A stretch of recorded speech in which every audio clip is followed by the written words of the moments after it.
Hello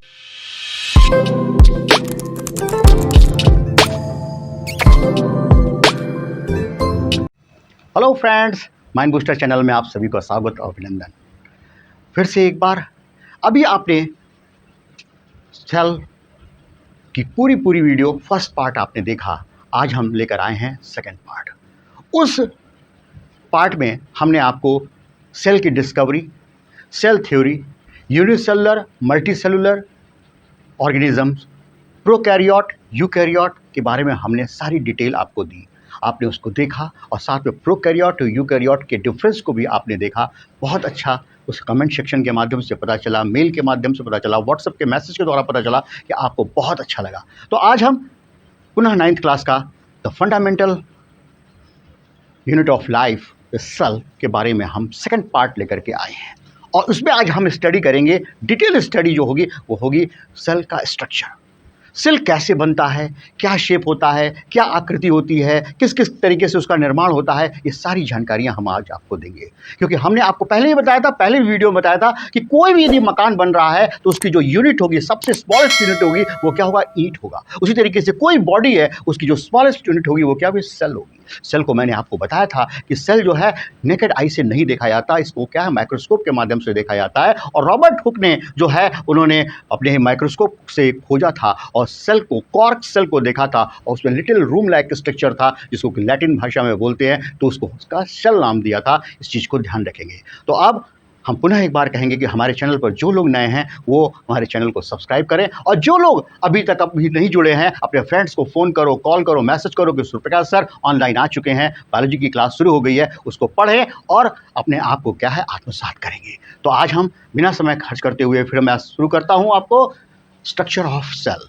तो structure of cell में देखेंगे cell is generally composed of 4 basic component. पहला क्या है? Cell membrane. दूसरा क्या है? Cell wall. तीसरा क्या है? न्यूक्लियस। और चौथा क्या है? साइटोप्लाज्म है।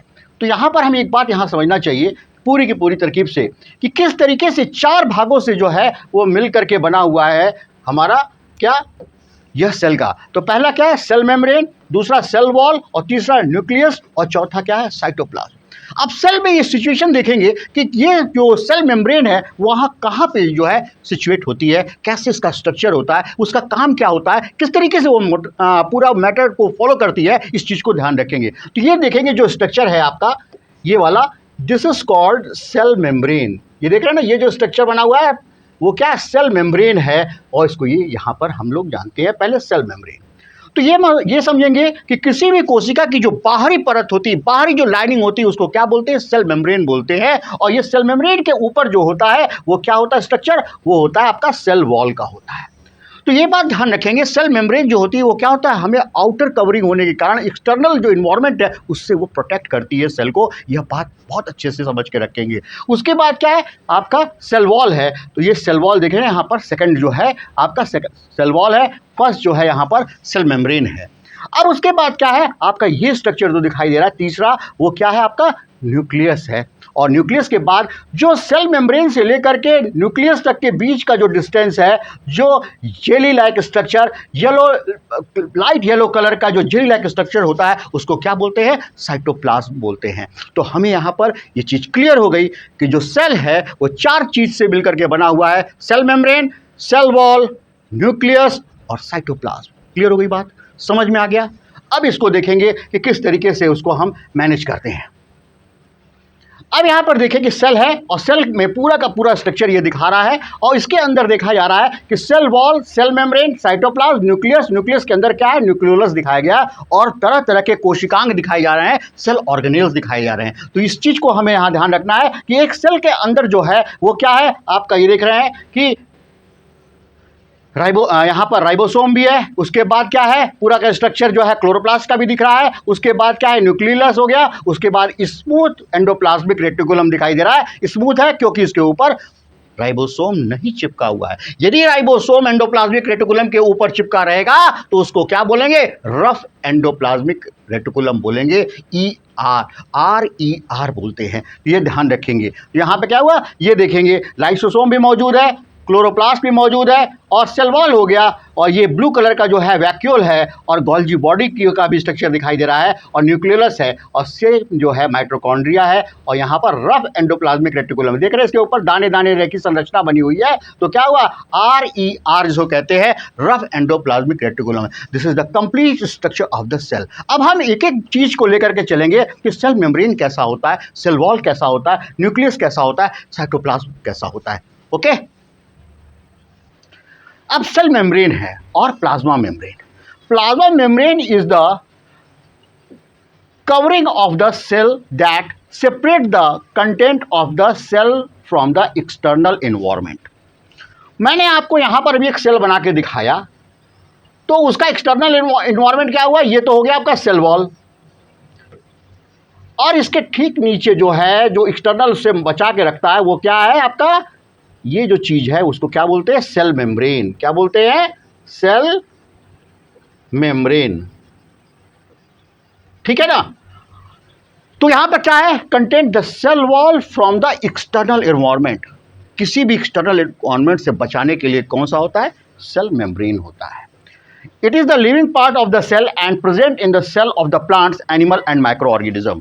यह जो है सेल मेम्ब्रेन, वह एनिमल में भी पाया जाएगा, एनिमल सेल में भी पाया जाएगा, प्लांट सेल में भी पाया जाएगा, और माइक्रो ऑर्गेनिज्म में पाया जाएगा। जिसको कहते हैं सेल मेम्ब्रेन का मतलब एक तरीके से घेराबंदी। मान लो जैसे हमने कोई जमीन ले लिया, और जमीन लेकर के हमने जब बाउंड्री वॉल करा लिया, तो क्या होता है, उस बाउंड्री वॉल से यह तय हो जाता है कि यह मेरा जो है ये स्पेसिफिक जगह है। तो सेल मेम्ब्रेन जो है वो क्या है, एक बाउंड्री वॉल की तरीके से है, जिसके अंदर सारी चीज़ें जो है व्यवस्थित रहती हैं। Mitochondria, endoplasmic reticulum, ribosome, nucleus, Golgi body, सब कुछ उसके अंदर में रहेगा, और साइटोप्लाज्म के अंदर ये एम्बेडेड होते हैं। इन बात को ध्यान रखेंगे। तो जैसे क्या है कि हमने किसी प्लॉट पर जो बाउंड्री वॉल कर लेते हैं, तो क्या, तो आउटर इन्वायरमेंट से सुरक्षित हो जाते हैं, कि मतलब कोई दूसरा व्यक्ति आधिपत्य नहीं कर सकता। उसी तरीके से सेल मेम्ब्रेन का है कि यदि ये सेल मेम्ब्रेन है पूरी, तो वह निश्चित है कि अपने को इन्वायरमेंट से सुरक्षित रखेगी। It is very thin, delicate, elastic and the selective permeable membrane. यह क्या होता है, बहुत ही डेलिकेट, बहुत पतली, नाजुक, कोमल होती है, और क्या है, साथ में देखा जाता है सेलेक्टिव परमेबल मेम्ब्रेन होती है। मतलब सेलेक्टिव परमेबल मतलब है, इसके अंदर ऑस्मोसिस की प्रक्रिया जो है वो पाई जाती है। उसमें क्या है, जो सेलेक्टिव परमेबल मेम्ब्रेन होगा वो क्या होगा, वो जो चीज़ों को आवश्यकता है उनको तो ले लेगी, और जिन चीज़ों की आवश्यकता नहीं है उसको क्या है, बाहर निकाल देगी। इसलिए इसको क्या बोलते हैं, सेलेक्टिव परमेबल मेम्ब्रेन बोलते हैं। It is composed of the lipid and protein. यह किससे बनी होती है, लिपिड और प्रोटीन से बनी होती है। और साथ में क्या, इसका फंक्शन क्या है, it is the selective permeable membrane. It is allowed to the flow of limited substance in and out of the cell. बात मेरी मैंने समझ गई ना, अभी मैंने समझाया था कि जिस चीज़ की आवश्यकता होगी उसको तो ले लिया जाएगा, और जिस चीज़ को क्या है आउट करना होगा वो आउट कर जाएगा। सेलेक्टिव, चयनात्मक प्रवृत्ति की होती है कि जिस चीज़ की आवश्यकता है उसको लेना, और जिस चीज़ की आवश्यकता नहीं है उसको बाहर छोड़ना। यह चीज़ क्या होती है, वह सेल मेम्ब्रेन की जो है विशेषता होती है। This is the all about the cell membrane. Clear हो गई बात। यह प्लांट और एनिमल दोनों में पाया जाता है। यह क्या है, बहुत ही इलास्टिक और क्या, बहुत डेलिकेट, बहुत पतली झिल्ली होती है। यह सेलेक्टिव परमेबल होती है, और साथ में यह देखा जाता है कि जो चीज़ें इसको लेना है वो ले लेगी, और जो चीज़ इसको छोड़ना है वो छोड़ देगी। साथ में यह भी देखा गया है कि it is the living part of the cell and present in the cell wall, plants, animal and the micro organism. यह क्या है, प्लांट सेल में, एनिमल सेल में, माइक्रो ऑर्गेनिज्म में, सभी में क्या है, यह पाई जाती है सेल मेम्ब्रेन। क्लियर हो गई बात, समझ में आ गया अच्छी तरीके से।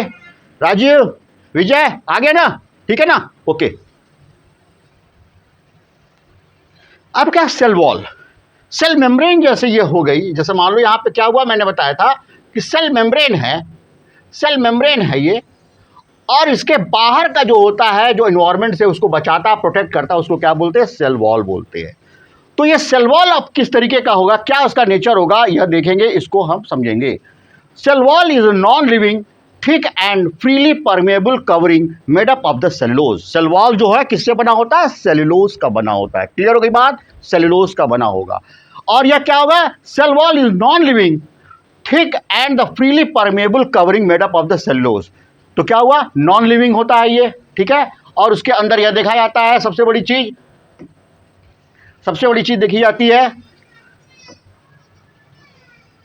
कि नॉन लिविंग होने के बाद क्या है, नॉन लिविंग है, थिक है और freely permeable to covering, made up of the cellulose. Cell wall किससे बना होता है? सेलुलोज का बना होता है। ये बात हमेशा याद रखेंगे। It is the present in the eukaryotic plant cell and in prokaryotic cell. यह क्या है? देखा जाता है it is present in the eukaryotic plant cell and in the prokaryotic cell, दोनों में ही क्या है? यह पाया जाता है।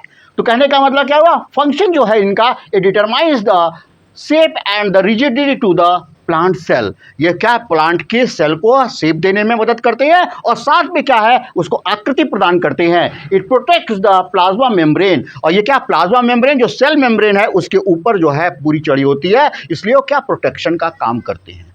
जैसे क्या है? हम शरीर है, शरीर के अंदर क्या? हमने बनियाइन पहनी, बनियाइन के बाद हमने शर्ट पहना, तो क्या होता है? जो धूप है, बरसात है, जो ठंड है, उससे क्या है? हमें प्रोटेक्ट करती है बनियाइन और शर्ट। उसी तरीके से क्या हो गया? हम बनियाइन को मान लेंगे सेल मेम्ब्रेन है और शर्ट को क्या मान लेंगे?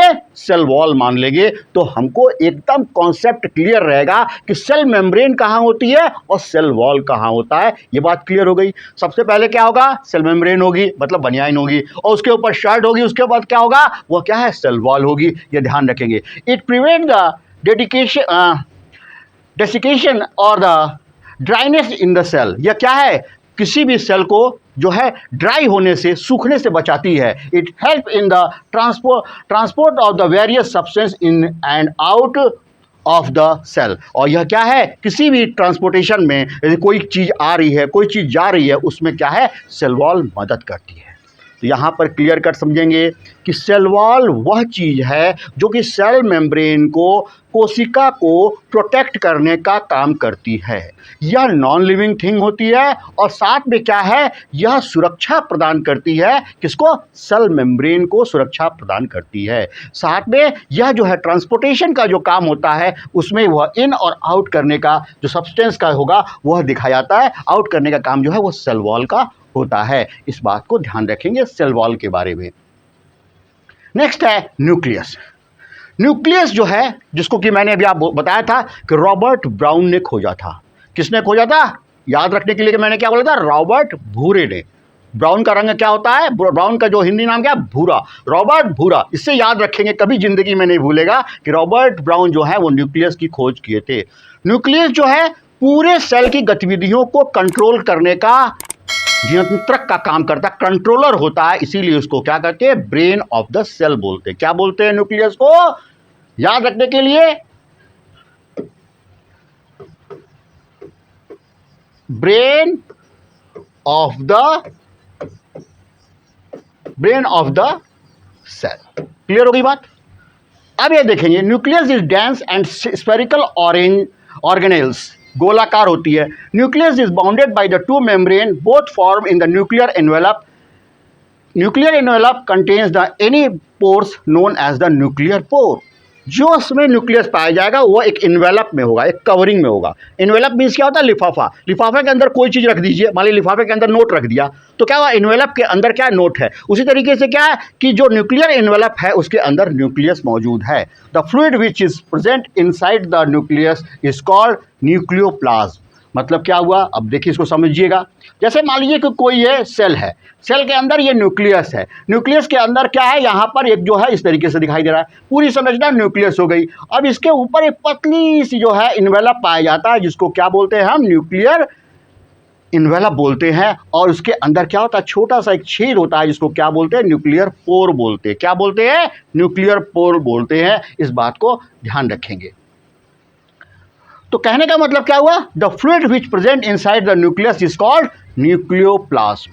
जो न्यूक्लियस के अंदर जो फ्लूइड पाया जाएगा, तरल पदार्थ पाया जाएगा, वो उसको क्या बोलेंगे? न्यूक्लियोप्लाज्म बोलेंगे। बात समझ में आनी चाहिए। फिर से समराइज कर रहा हूँ। न्यूक्लियर इन्वेलप है, उसके अंदर न्यूक्लियस है। उसी इन्वेलप में क्या छोटा सा पोर है, उसको न्यूक्लियोपोर बोलते हैं। न्यूक्लियस के अंदर जो भी क्या तरल पदार्थ होता है, जो फ्लूइड होता है, उसको क्या बोलते हैं? न्यूक्लियोप्लाज्म बोलते हैं। ये nucleus contain chromosomes and the chromosomes contain the gene and which are the centre of the genetic information. बात समझेंगे। न्यूक्लियस के अंदर क्या होता है? क्रोमोसोम होता है। क्रोमोसोम के अंदर क्या होता है? जीन होता है। और जीन जो है वो पूरा क्या है? जो आनुवंशिक गुण होते हैं, जेनेटिकल कैरेक्टर होते हैं, वो चीज़ें उसके अंदर मौजूद होती है। क्लियर हो गई बात? जैसे क्या होता है कि माता पिता के जो गुण होते हैं वो बच्चे में आते हैं, तो वो गुण जो है वो कहाँ पे है? वह न्यूक्लियस के अंदर जो क्रोमोसोम है, क्रोमोसोम के अंदर जो जीन है उसके अंदर निहित होते हैं। तब क्या होता है, माता पिता के गुण जो होते हैं वो बच्चों में ट्रांसफर होते हैं। कई बार होता है ना, जैसे विजय की पापा की जो शक्ल है वो विजय से एकदम मिलती जुलती है, तो मतलब क्या हुआ कि यह दिखाया जाता है जो गुण जो आते हैं वो कहाँ से आते हैं? क्रोमोसोम, क्रोमोसोम से जीन, जीन्स के माध्यम से वो ट्रांसफर होते हैं बच्चों में। क्लियर हो गई बात? ध्यान रहेगा। तो nucleus is the main important thing, most important thing in the cell, because this is the brain of the cell. सारी गतिविधियों पर यदि नियंत्रण किसी का है तो किसका है? न्यूक्लियस का है, जिसे किसने खोजा था? रॉबर्ट ब्राउन ने खोजा था। ठीक रहेगा? याद रहेगा? आगे बढ़ते हैं।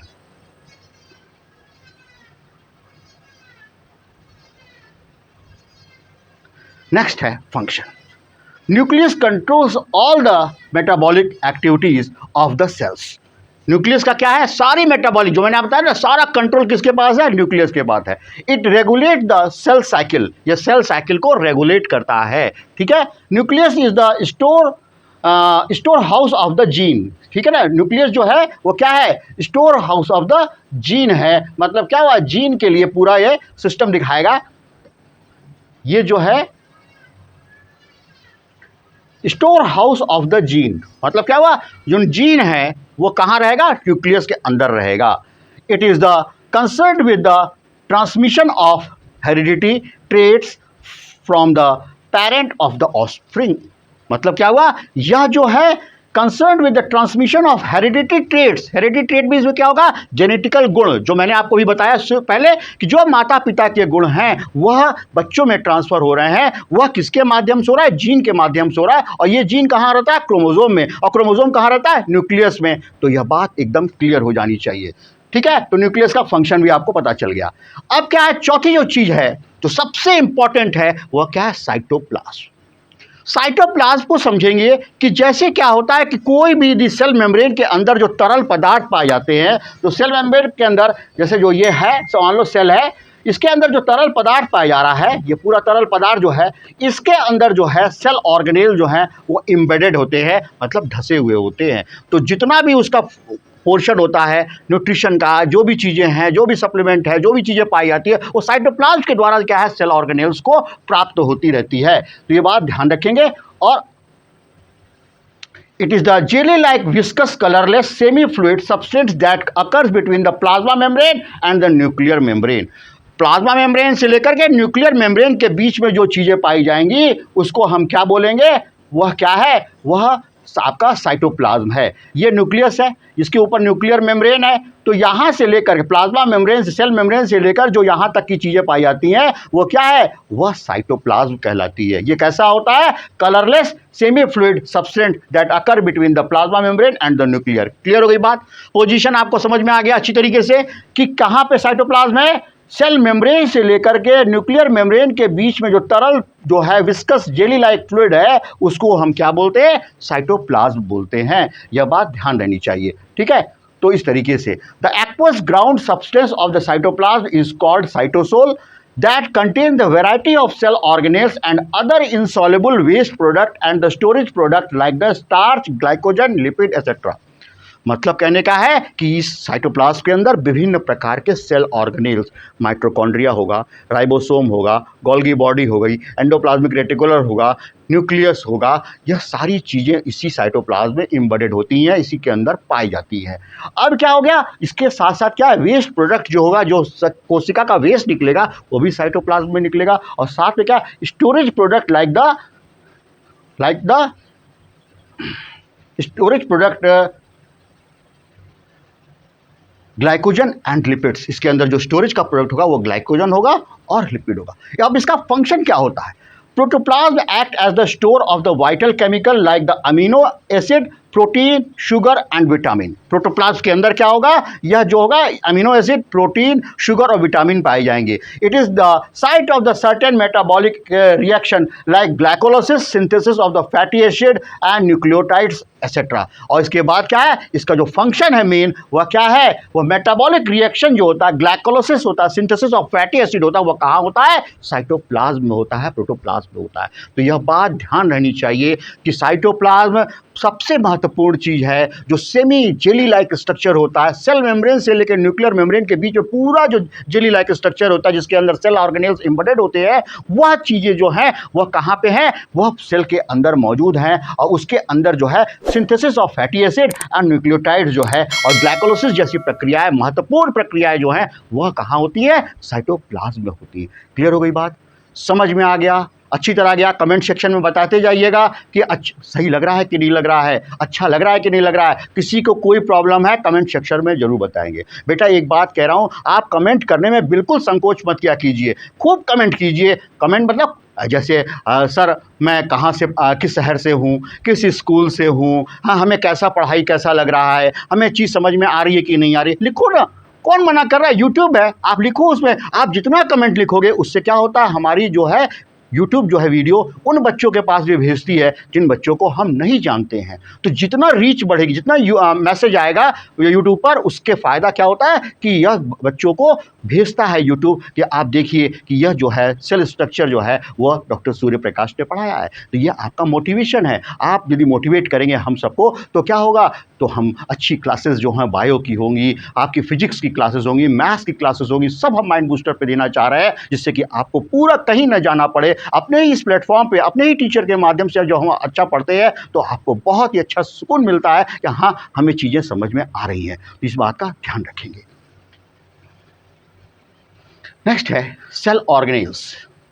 अब क्या है, हमने बताया साइटोप्लाज्म। साइटोप्लाज्म के अंदर सेल ऑर्गेनेल्स होते हैं, कोशिकांग बोलते हैं, हिंदी में क्या बोलते हैं, कोशिकांग बोलते हैं, cell organelles. Inside the cell there are different part of the performing different activities to keep the cell alive and functionable. These part are called cell organelles. There are explained below. कौन कौन से cell organelles हमको यहाँ पे discuss करने हैं, वो सारी चीज़ें हम आपको एनसीईआरटी के हिसाब से बता रहे हैं। पहला क्या है, अब आपको हमको दिखा रहे हैं आपको।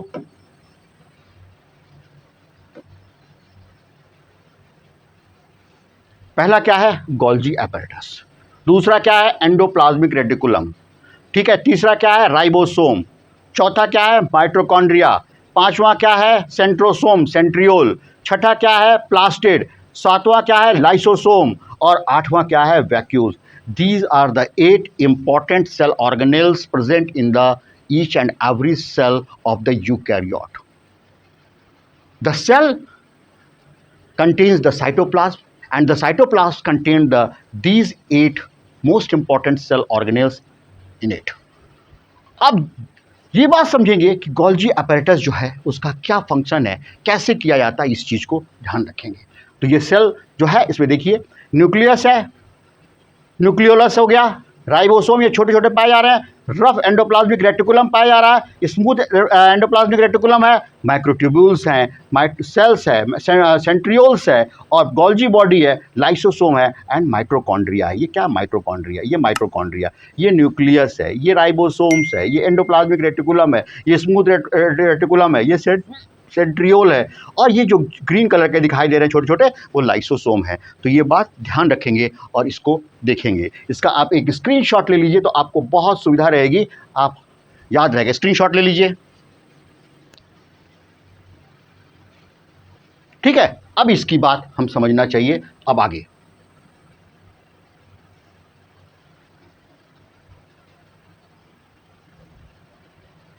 पहला जो है गोल्गी बॉडी, जिसको गोल्गी अपैरेटस भी बोलते हैं, गोल्गी बॉडी बोलते हैं।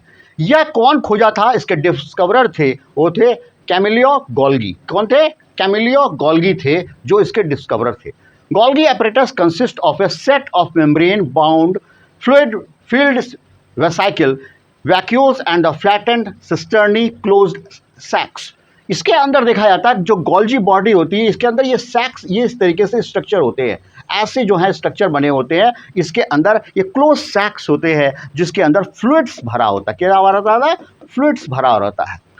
Cisternae are usually arranged parallel to each other, एक दूसरे से पैरेलल होते हैं। पैरेलल का मतलब क्या होता है, ये पैरेलल होते हैं। जो इसका मेन फंक्शन है, it mean the function is to store the modify package and the dispatch the substance. It also involve the synthesis of cell wall, plasma membrane and lysosome. सबसे बड़ी जो है इसका काम क्या होता है, वह होता है सिक्रीशन। सिक्रीशन के साथ साथ यह देखा जाता है कि यह सिंथेसिस करता है किसका, सेल वॉल का सिंथेसिस करेगा, प्लाज्मा मेम्ब्रेन का सिंथेसिस करेगा, और लाइसोसोम नाम का एक सेल ऑर्गेनेल है, इसकी सिंथेसिस कौन करेगा, गोल्गी एपैरेटस करेगा। इस गोल्गी एपैरेटस की खोज किसने की है, कैमेलियन गाल्गी ने की है। और इसको कहाँ से खोजा है, जरूर पढ़िएगा एनसीईआरटी में। ये उल्लू के जो ब्रेन की जो सेल होती है, नर्व सेल्स होती है, उसके अंदर से जो है इस गोल्गी अपरेटस की खोज की थी। किस साहब ने की थी, कैमिलियो गोल्गी ने की थी। ये ध्यान रखेंगे, ये मेडिकल का क्वेश्चन है कि गोल्गी जो है, जो गोल्गी बॉडी है, इसकी खोज कहाँ से हुई। तो याद रखेंगे, आउल के ब्रेन के नर्व सेल्स के अंदर से इसकी खोज किसने की थी, कैमिलियो गोल्गी ने की थी।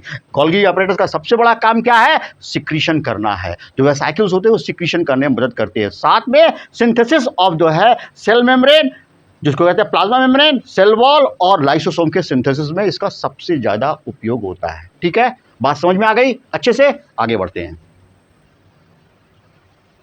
नेक्स्ट है एंडोप्लाज्मिक रेटिकुलम। एंडोप्लाज्मिक रेटिकुलम जो है वो क्या है, पोर्टर एंड कैलमन, किसको, पोर्टर एंड कैलमन ने इसको खोजा था। और इसको डिस्कवरी जो है Emilio Veratti in the year of 1902 में। सबसे पहले जो है इसको जो पता किया था इमिलियो वेरेटी इन द 1902 में किया था। और इसकी जो खोज की और इसके नाम की जो अलंकरण किया गया था वो पोर्टर एंड कैलमन ने किया था। It is a membrane network of the tube like structure extending from the nuclear membrane to plasma membrane. It is absent in the prokaryotic cell and the mature RBC of the mammals. यह क्या होता है, यह endoplasmic reticulum जो है सबसे बड़ी चीज देखी जाती है कि यह प्रोकैरियोट में एब्सेंट होता है, प्रोकैरियोटिक सेल्स में एब्सेंट होता है। और ये एंड मैच्योर जो होता है वो आरबीसी ऑफ द मैमल्स में होता है। There are two types of the endoplasmic reticulum. Rough endoplasmic reticulum, जिसको कहते हैं RER, आर से क्या हो गया, रफ एंडोप्लाज्मिक रेटिकुलम, ठीक है ना, RER कहते हैं। और उसी तरीके से क्या है, स्मूथ एंडोप्लाज्मिक रेटिकुलम होता है, इसको कहते हैं SER। क्या बोलते हैं, SER बोलते हैं। Here the ribosomes are absent and the meant for the secretion of lipid. यह समझेंगे, जो हमारा एंडोप्लाज्मिक रेटिकुलम होता है इसका मुख्य काम क्या है, सिक्रीशन का है। और क्या है, साथ में क्या है, प्रोटीन सिंथेसिस का भी काम ये देखता है। क्यों, क्योंकि जो रफ एंडोप्लाज्मिक रेटिकुलम होते हैं उनके ऊपर क्या है, राइबोसोम पाया जाता है।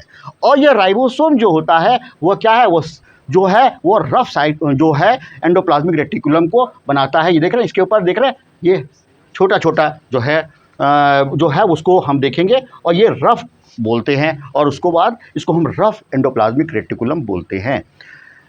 अब एक बात समझेंगे कि जो रफ होगा उसके ऊपर क्या होगा, दानेदार जो होंगे राइबोसोम्स पाए जाएंगे। और जो स्मूथ होगा उसके अंदर क्या होगा, वह दिखाया जाएगा, स्मूथ में कहीं कोई राइबोसोम नहीं पाया जाएगा। तो ये क्या होगा, पूरा का पूरा जो है स्मूथ एंडोप्लाज्मिक रेटिकुलम कैसा हो गया, ये देख रहे हैं यहाँ पर है।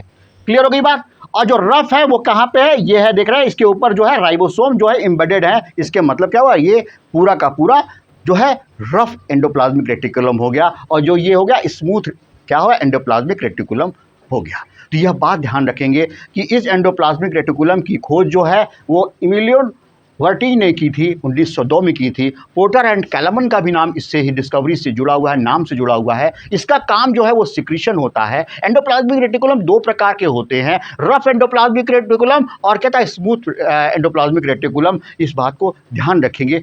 हाँ, तो आगे बढ़ते हैं हम फिर। तो आप लोगों ने फिर एंडोप्लाज्मिक रेटिकुलम को देखा। अब एंडोप्लाज्मिक रेटिकुलम के फंक्शंस को हम समझेंगे। It gives the internal support to the cell. अब इंटरनल सपोर्ट का मतलब क्या होता है कि किसी भी सेल को अंदर से एक टर्जिटी मेंटेन करने के लिए, इसको एक संरचना देने के लिए आवश्यक है कि कुछ ना कुछ इंटरनल सपोर्ट मिले। जैसे हम लोग को सपोर्ट देने के लिए हमारा स्केलेटल सिस्टम है, इस तरीके से एंडोप्लाज्मिक रेटिकुलम को भी तो सेल का स्केलेटल भी बोला जाता है। तो ये बात ध्यान रखेंगे। It helps in the transport of the various substance from nuclear membrane to the plasma membrane vice वर्सा।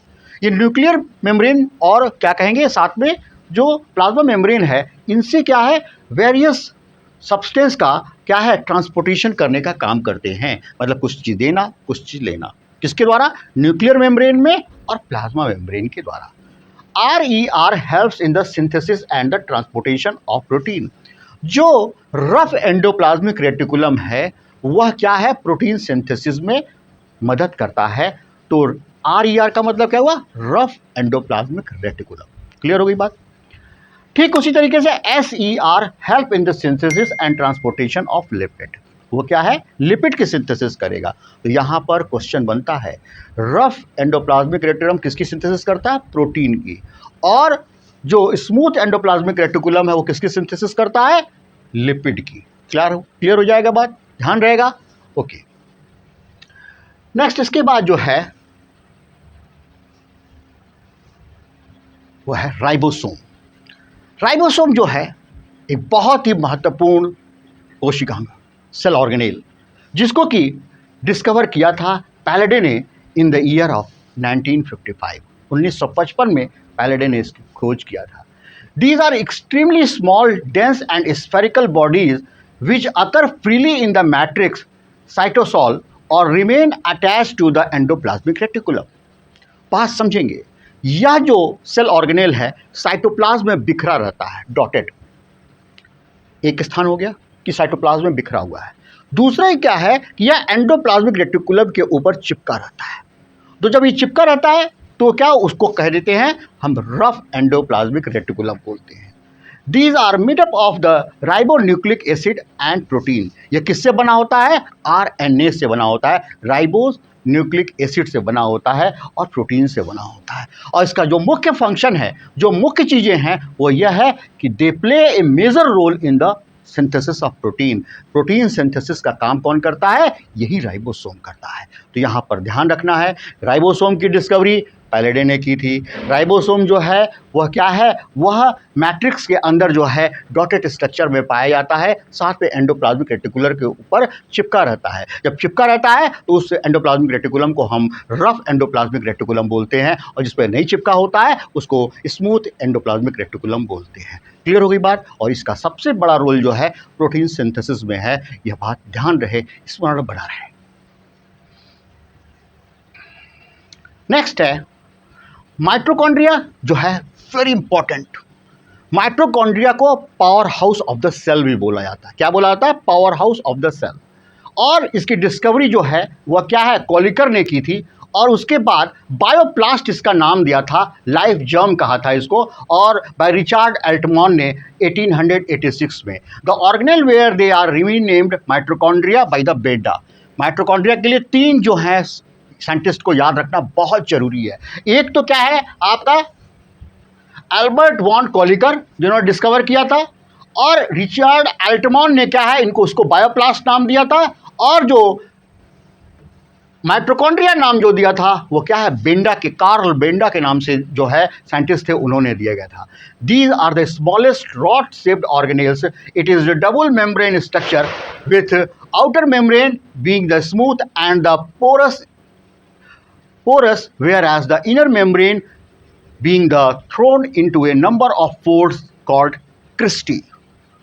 जो इनर फोल्ड होती है, जो ये इनर फोल्ड है, ये देख रहे हैं इनर फोल्ड जो हो रही है, फिंगर लाइक प्रोजेक्शन होते हैं जिसमें, उसको क्या बोलते हैं? क्रिस्टी बोलते हैं। क्या बोलते हैं? क्रिस्टी बोलते हैं। जो फोल्ड स्ट्रक्चर होता है ये, उसको क्रिस्टी बोलते हैं। तो ये ध्यान रखेंगे। They contain their own DNA and ribosome. ये अपना खुद का DNA और राइबोसोम रखते हैं। कौन? माइटोकॉन्ड्रिया।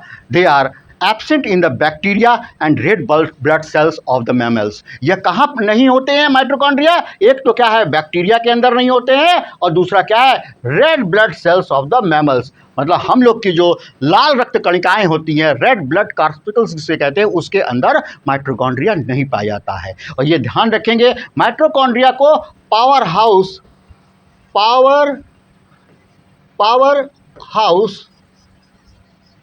ऑफ द सेल भी बोला जाता है, क्योंकि यहाँ पर जो है रिस्पायरेशन, क्रेब्स साइकिल की प्रक्रिया होता है, सेलुलर रिस्पायरेशन की प्रक्रिया होती है। जो ग्लूकोज है वो क्या है, वह टूटता है, ब्रेक डाउन होता है ग्लूकोज का, और बहुत सारी एनर्जी निकलती है, और वहाँ पर ये माइटोकॉन्ड्रिया बहुत बड़ा रोल अदा करता है, जिसके माध्यम से इसे power house of the cells कहते हैं। नेक्स्ट इसके बाद है फंक्शन इसका, mitochondria, they are the sites of the cellular respiration, अभी मैंने जस्ट बताया, hence the provide the energy of the vital activity of the living sales.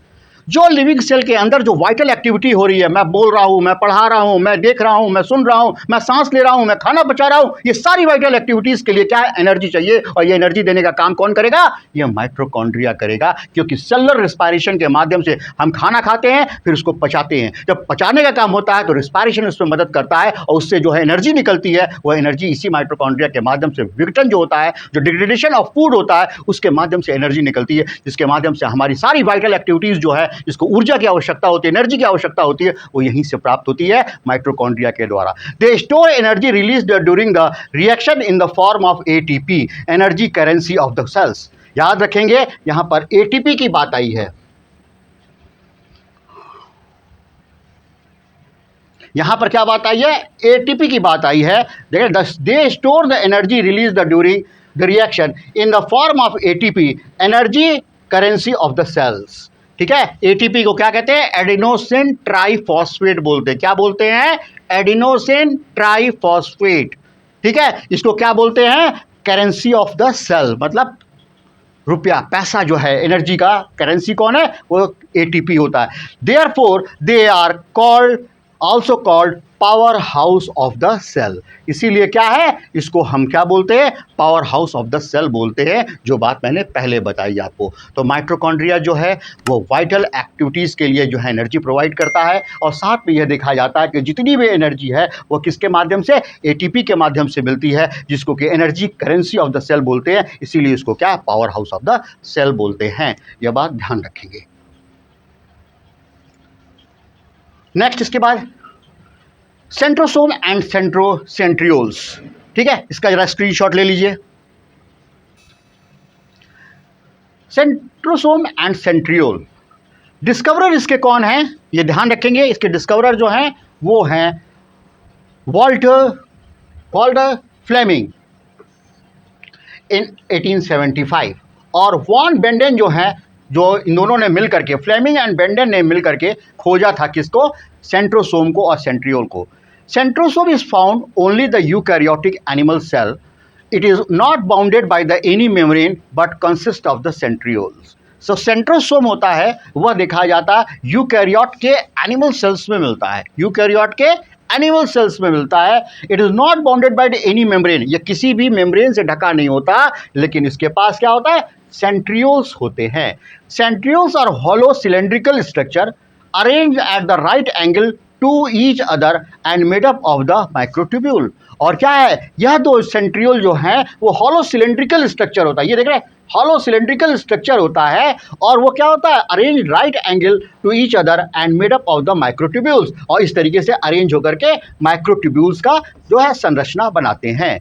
और इनका जो मेन काम है, जो सेंट्रोसोम और सेंट्रियोल का, वो है ड्यूरिंग द सेल डिवीजन।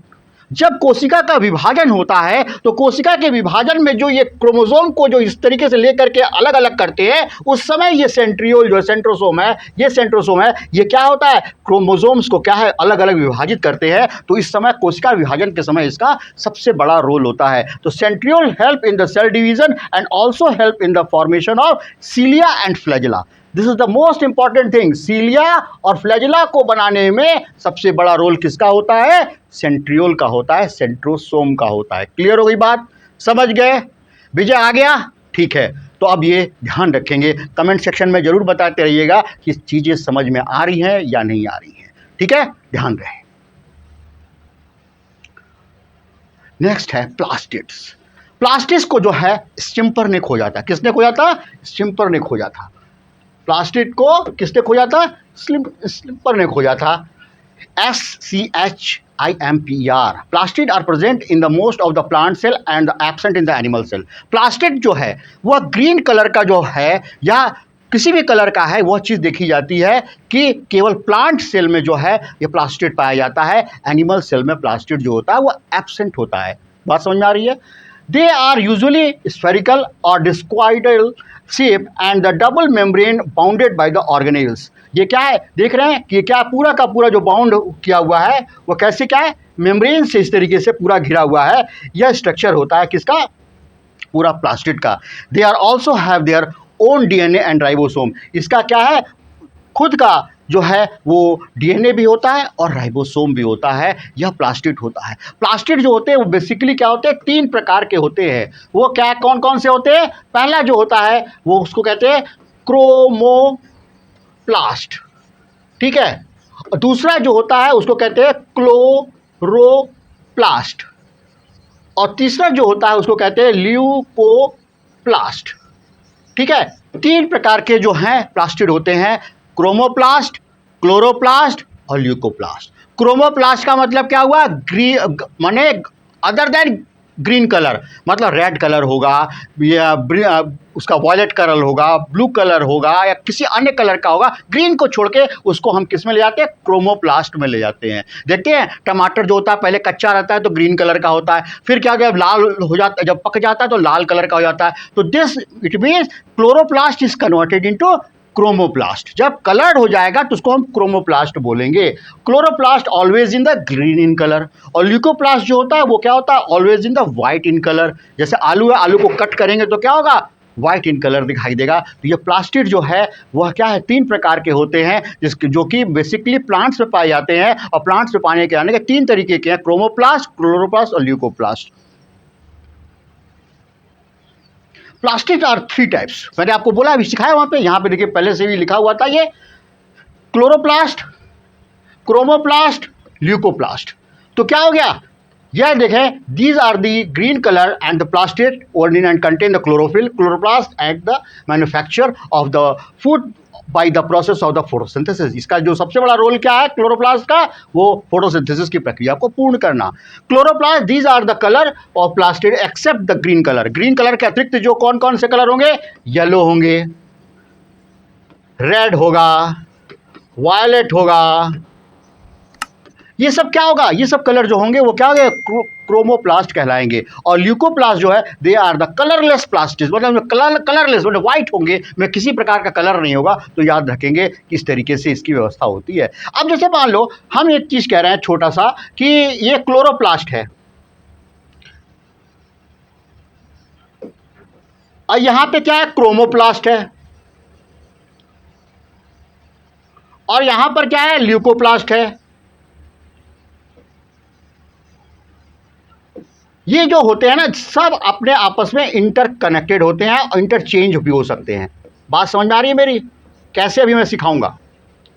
आपने देखा होगा कि ल्यूकोप्लास्ट जो है मौजूद होता है आलू में। आलू का थोड़ा सा पोर्शन यदि ऊपर हो जाएगा तो क्या होगा, वो ग्रीन हो जाता है। देखा है ना आलू ग्रीन, किसने किसने देखा है कमेंट सेक्शन में बताइएगा कि ग्रीन आलू देखा है। आलू का पूरा पोर्शन है, ग्रीन का भाग है। इसका मतलब क्या है, leucoplast is converted into chloroplast. Clear हो गई बात।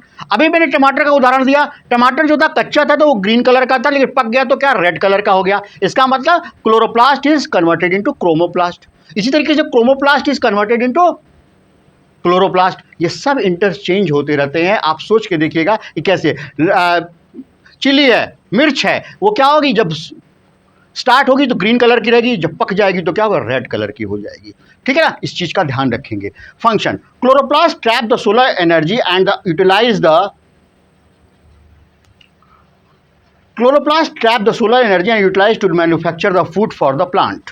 Chromoplast impart the various color of the flower to attract the insect of the pollination।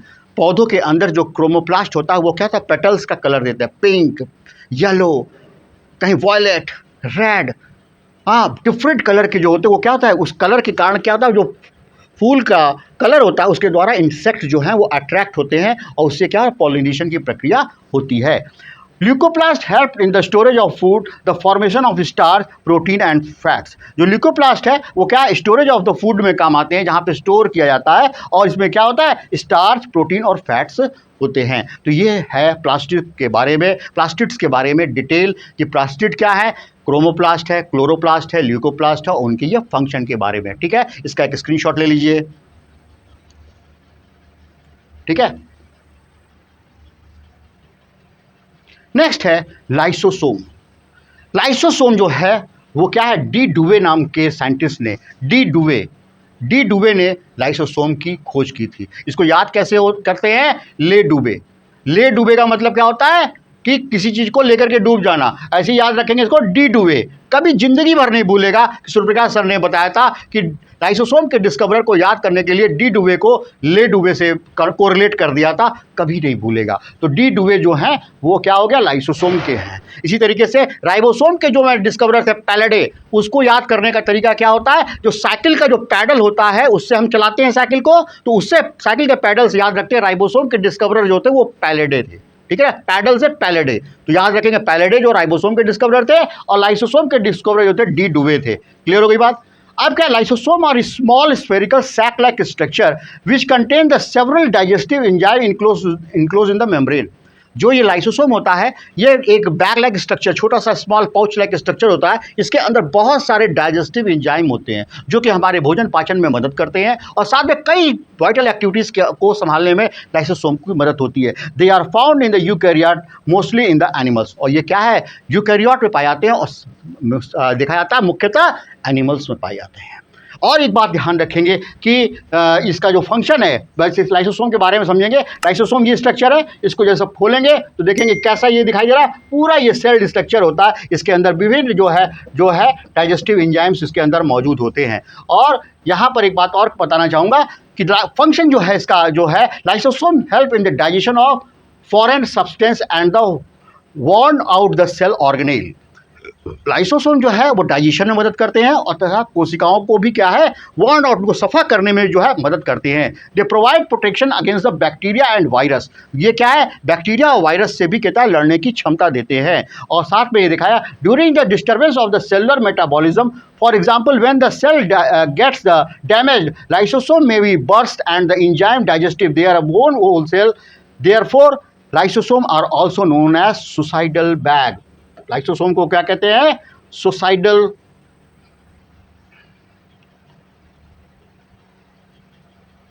Lysosome को क्या कहते हैं, सुसाइडल बैग भी बोलते हैं। ये बात ध्यान रखेंगे।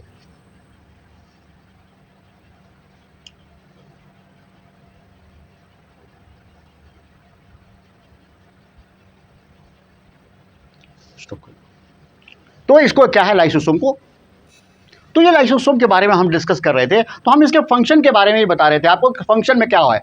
तो ये जो चीज़ है कि जो total lysosome are also known as the suicidal bag of the cell. Suicidal bag of the cell का मतलब क्या हो गया कि जब इसको क्या है, ये भी बोला जाता है कि ये आत्महत्या के थैले हैं। आत्महत्या के थैले का मतलब क्या हुआ, जैसे क्या है, बहुत बड़ी चीज़ यहाँ पे बताई जा रही है, इसको समझेंगे अच्छी तरीके से। लाइसोसोम जो है डाइजेस्टिव एंजाइम होता है। मान लो जैसे कि कोई फोड़ा हो गया, फोड़ा में क्या हुआ, सड़ांध हो गई, पस निकलने लगा, तो वहाँ पर जो होगा लाइसोसोम जो होगा वो क्या होगा, सक्रिय हो जाएगा और अपने आप को फट जाएगा। मतलब वो जो फटेगा तो उसमें अंदर से डाइजेस्टिव सेल्स एंजाइम्स निकलेंगे जो कि वहाँ के जो कोशिका है उसको रिप्लेस करने में, वहाँ की सड़ांध को ख़त्म करने में, उस फोड़े को सुखाने में मदद करते हैं। इसी तरीके से पाचन की क्रिया में भी क्या है, बहुत सारी चीज़ें ऐसी होती हैं जिसको कि क्या है, लाइसोसोम जो है वो पचाने में मदद करते हैं। इसीलिए इसको क्या है कि लिखा ना, the cell gets the damage, lysosome में burst and the enzymes digest the own cell, they are therefore lysosome are also called suicidal bag. तो यही कारण है कि लाइसोसोम को सुसाइडल बैग भी कहा जाता है। ये अपने आप को समाप्त करके वो कार्य को पूर्ण करता है जिसके द्वारा सेल्स जो होते हैं सुरक्षित बने रहते हैं। नेक्स्ट है 8वां, यह है वैक्यूल्स। वैक्यूल्स का मतलब क्या होता है हिंदी में, रिक्तिका। मतलब बहुत सारी कोशिकाओं के अंदर दिखाया जाता है, बड़े बड़े कहता है स्पॉट्स, गोलाकार संरचना होते हैं, और इसको खोजा था फेलिक्स डुजार्डिन ने, इसको क्या है, वैक्यूल्स को खोजा था। और उसके जो वर्क है, vacuole are liquids solid filled and the membrane bound organelles, ये मेम्ब्रेन बाउंड ऑर्गेनेल होता है। In plant cell vacuoles are large and the permanent. In the animal cell vacuoles are small in size and the temporary. Plant cell के अंदर जो है vacuole जो होते हैं वो काफ़ी बड़े होते हैं, और एनिमल सेल के अंदर जो होता है स्मॉल साइज के होते हैं और टेम्परेरी होते हैं ये vacuoles. In mature plants it occupies the 90% space of the cell volume. मतलब क्या हुआ, कोशिका का 90% जो भाग होता है वो क्या है, वैक्यूल्स के द्वारा घिरा हुआ होता है।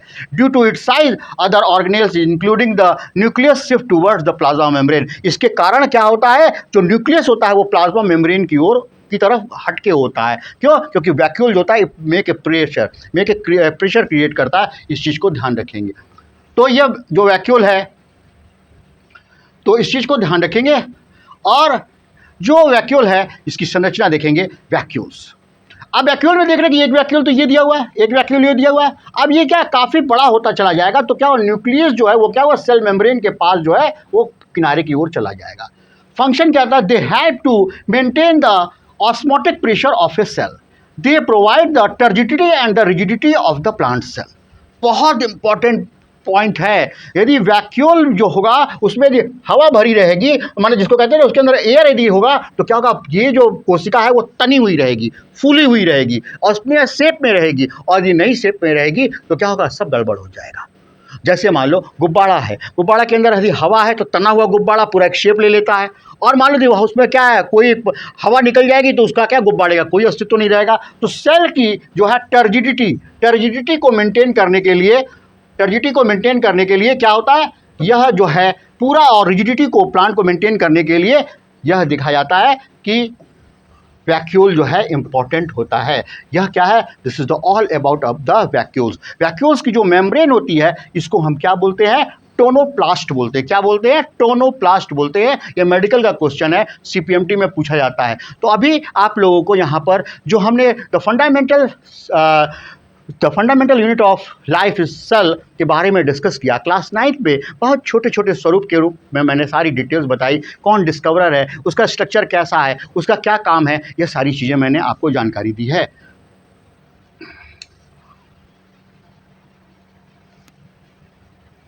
नेक्स्ट है difference between animal cell and the plant cell. तो एनिमल सेल और प्लांट सेल में क्या है, बहुत इंपॉर्टेंट है, 3 नंबर का ये सवाल बनता है, इस चीज़ को ध्यान रखेंगे। Animal cells are generally small in size. पहली बात तो क्या सर है, एनिमल सेल जो कि बहुत स्मॉल होती हैं। Plant cell are the large than the animal cell. Plant cell जो होती है एनिमल सेल से लार्ज होती हैं। सेल वॉल जो होता है वो एब्सेंट होता है। क्या होता है, सेल वॉल जो होता है वो एब्सेंट होता है, किसमें, एनिमल सेल में। Plasma membrane of the plant cell in the surrounding by the rigid cell wall of the cellulose.